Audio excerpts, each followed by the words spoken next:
আসসালামু আলাইকুম। এক মাস পর পর আমি মাছ বাজারে আসি মাছ কিনতে। আজকে আবার আসলাম মাছ কিনতে রিকাই বাজার। অনেক সকালে আসতে হয়, এখানে পাইকারি মাছ বিক্রি হয়, এই কারণে দেরি করে আসলে সমস্যা, ভরপুর মাছ পাওয়া যায় না, তাই একটু তাড়াতাড়ি আসি। আজকে জানাবো আজকের মাছের দাম কত আছে বর্তমান। পৌয়া কত ভাই? পৌয়া একদম কত? একদম 250 ভাই, পাল্লা নেই কোনো। এটা 1000 কত? একদম 900 টাকা। যেমন মনে চাই পাচ্ছেন। ওটা কি 650 আর এটা 1000? এটা 1000 টাকা কেজি, যেমন মনে চাই পাচ্ছেন। এই তাজালন 1650।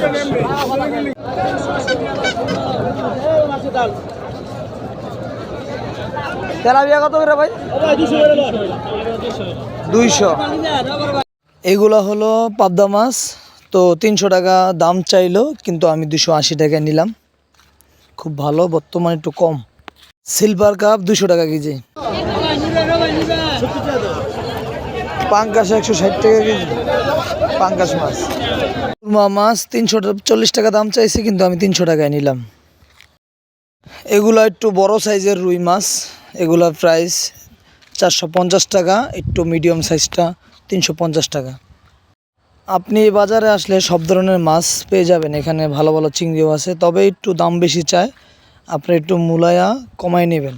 অনেকে একটু চায় বেশি, আবার অনেকে চায় না, একটু মূলাইলে একটু কমে পাওয়া যায়। এগুলো সুন্দর চিংড়ি মাছ। প্রতিবারের মতো আজকেও বলি, এখানে মাছ কিন্তু আপনি কাটাতে পারবেন, সুন্দর সিস্টেম আছে। ওনারা কিন্তু দাম বেশি নেয় না, কমের মধ্যেই আপনার মাছটা সুন্দর করে কাইটে দেবে।